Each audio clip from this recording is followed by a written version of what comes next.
autocomplete in your emails. This is what has been powering content moderation on social networks, but it hasn't really been deployed as a consumer tool. We haven't been able to play around with the technology to see how far AI has come.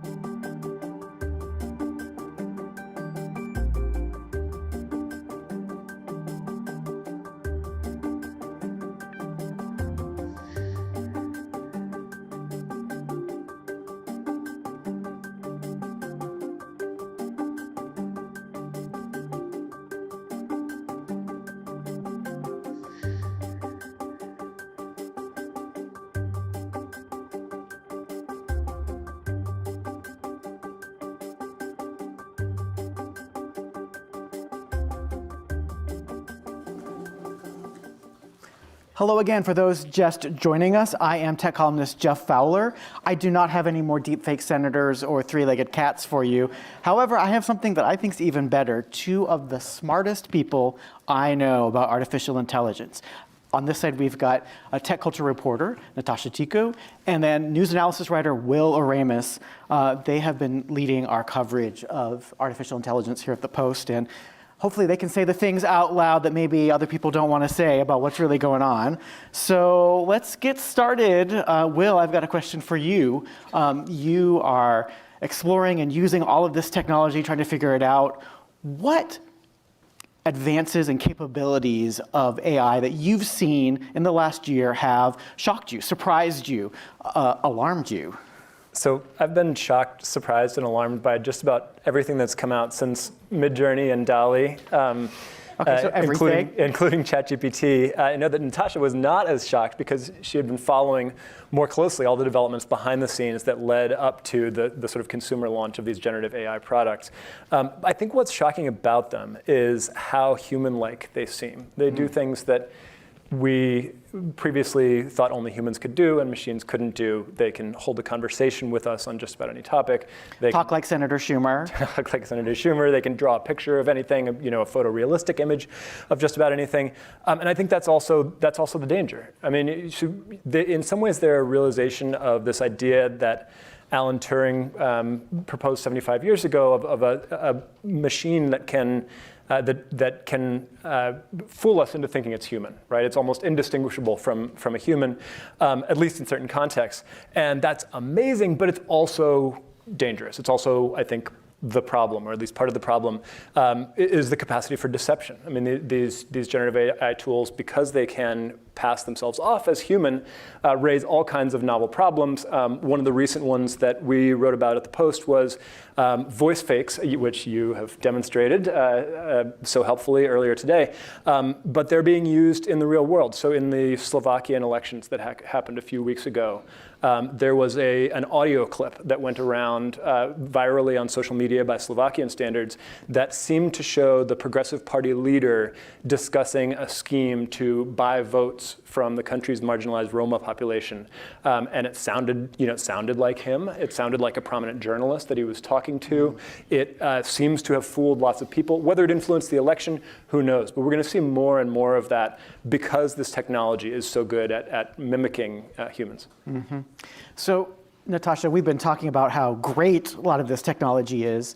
But also, so I've been reviewing technology for a long time, and one thing that shocked me about some of what I've tried with, especially with generative AI this year, is how often bad it is. I mean, we ask it to draw a cat and it gets 3 legs.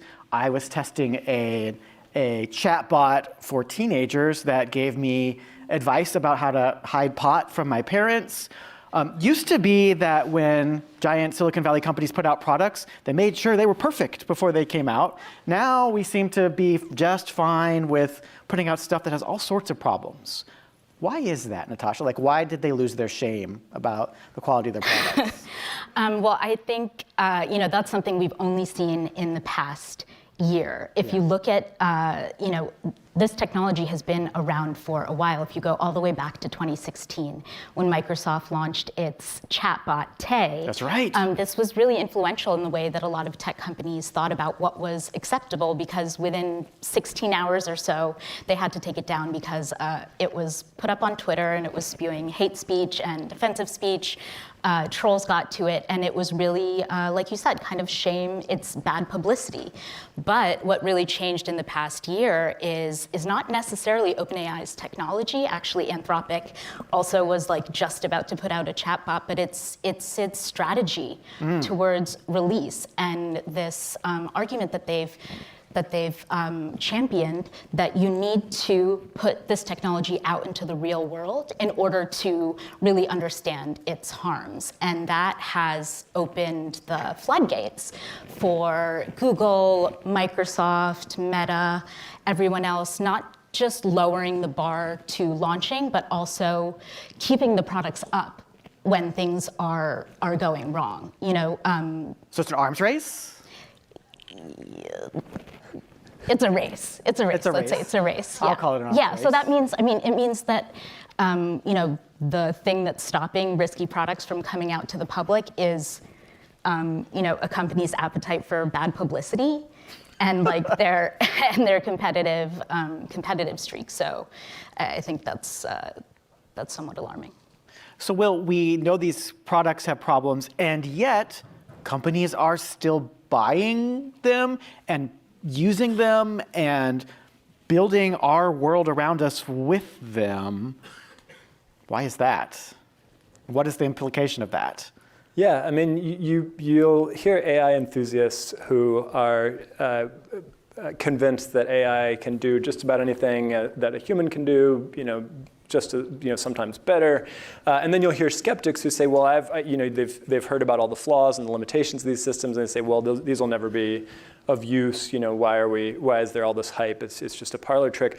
But I think the reality is that it actually doesn't have to be as good as a human at a task in order for some company to try replacing a human with it. I mean, it can just be, doesn't have to be as better, doesn't have to be as good, it can be cheaper and faster, right? I mean, I think the logic of disruption is relevant. Clayton Christensen's idea of disruption was not that startups come along and do something better than the incumbents, it's that they come along and do something that's worse, but it's lightweight and it's cheaper, and I think that's what we're seeing with AI. So you see articles being written by AI online. Companies Not in the Washington Post. Not in the Washington Post. Well, that's a good point, because if your business is an incumbent and you have a brand to protect, most incumbents, I think, are being pretty cautious with how they use generative AI in particular, because they know it can go wrong and it can blow up in their face, and that will damage the value of their brand, which is the value of the company. But if you're a startup, you're not worried about protecting the value of your brand. You're worried about, can I do something in a new way? Can I find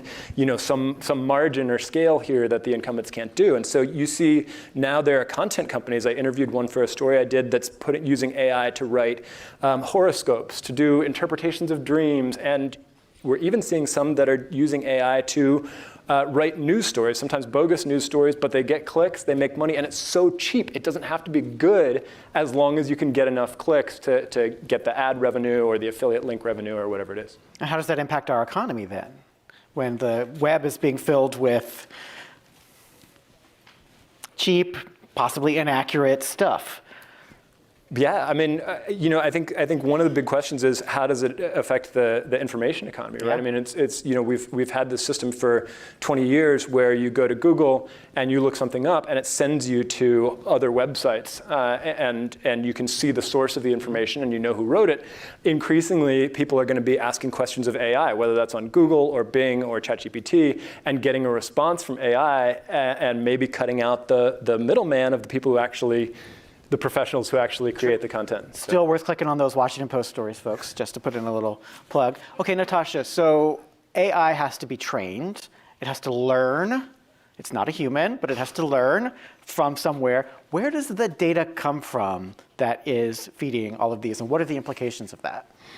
There is actually very little understanding about how these machines function, right? How large language models in particular. But one thing we do know is that the breakthroughs that we've seen are a function of feeding them massive amounts of data scraped from the web. And I recently wrote about a new project called the Data Provenance Initiative, and it took a look at 1,800 of these fine-tuning models. That's the models that are used at the end, data sets that are used at the end, so they're a little bit smaller, and they found most of them are from North America and Western Europe. And we have seen some of the research coming out already that says that not only are the biases in that data then reflected in the outputs, but when it comes to text-to-image AI, like Midjourney, Stable Diffusion, DALL-E, stereotypes are amplified. So that means, especially if it's being pushed as the technology of the future, the platform of the future, that we are encoding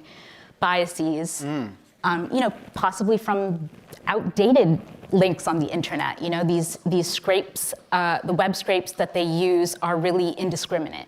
And projects like the Data Provenance Initiative are starting to give us some light into the black box. But I think, if you try out these tools, you can see the gender stereotypes, the racial stereotypes. I mean, it's as simple as these very popular headshot generators. They tend to sexualize Asian women and Black women in order to professionalize your image. They lighten your skin. I tried one with myself, and because I'm a white male with certain color hair, it turned me into wizards and Steve Jobs, and I was not sexualized. Yes, that's the bias that we're worried about. Yeah, no, there is definitely bigger problems. I just point that out to say this is what I thought of me. So bias is one of the problems with these data sets, but then we have other questions. So do these companies have copyright to these things? Do they have rights to use them? Or are they taking them from us without our knowledge? What is the impact on our privacy? Will or Nitasha, whoever wants to tackle that giant wormhole. Okay, well, I'm not a lawyer, so don't take any of this as legal advice. But I think there is a perception that these questions are still up in the air. And in terms of our knowledge, that has certainly not been the case. We've seen lawsuits from book authors, from software coders, and from individuals who say that their work was taken without consent, compensation, or credit. Oftentimes it's not even a money issue. They just want some attribution there. So I think that, the big companies, they have been talking to, I've written recently about some of the negotiations they've been having with newspaper companies, with some of the websites that they have used to be a big part of their training data. And I think they're trying to lock something down before they have to wait for the outcome of lawsuits and legislation. Mm-hmm. I love that you focus on the data so much, because I think people underestimate, literally the output of an AI system is a function of the data that went into it. And the data that went into it is so often, of murky or unknown provenance and quality. One of the solutions, and you had asked earlier about why are companies using some of these AI technologies despite their flaws. I think one of the approaches that some more careful companies are looking at is, can we train these systems on our own data? And can we have the sort of the conversational interface and the sort of general language ability of a ChatGPT, but can we make sure that when it gives substantive answers to something, it's using only data that we've vetted? And so I think that's one of the approaches to use AI in a maybe more responsible way. Right. I did a project recently where I pressed some of the biggest tech companies that we all use in our lives, the Facebooks and Instagrams and Googles and Gmails, and I said, okay, which of our data are you using to train your AI models? And some of the answers really shocked me. I don't know if folks know this, but Meta, the company that owns Instagram, took 1 billion of our Instagrams and used them to train an AI on how to make pictures. And they said they had every right to do that because those accounts were set to public, even if that's not necessarily what people had in mind when they were sharing a family photo on Instagram, that it was going to be teaching an AI how to draw a family photo. We've got limited time here, so I want to throw in one more question. Nitasha, we received a question from the audience. Wilson Reyron from Brazil asks, what are the philosophical and ethical implications of creating artificial intelligence capable of generating art and literature, challenging your understanding of creativity? Yeah, is this art? What happens to creativity? You've got a minute. Yes, okay. No problem. Cool. I think that these norms are currently in flux, and that's why we have seen, as I mentioned, those lawsuits. I think that creators, creative people, artists, Hollywood directors, everybody has seen what happened with the last phase of the internet, and they want to be sure that they can talk about how they feel about whether or not this is original, whether or not this is creative, which there has been a lot of pushback against that. But at the same time, a lot of the boosters of these large language models, they have increasingly been talking about these systems as though they're anthropomorphized in some way. So they talk also about like the rights of these models to read and access information in the same way that you and I do. So I think AI rights. Yes. Always goes right to that. And so I think we're going to see like a real battle of worldviews as we try to grapple with what this means and what it means for art, creativity, originality. Nitasha and Will, we're going to have to leave it there. Y'all should read their stuff in the Post. It's incredible. Thank you for joining us today. For the audience, don't go anywhere. Our next guest will be out here in just a few moments. Thanks, Jeff.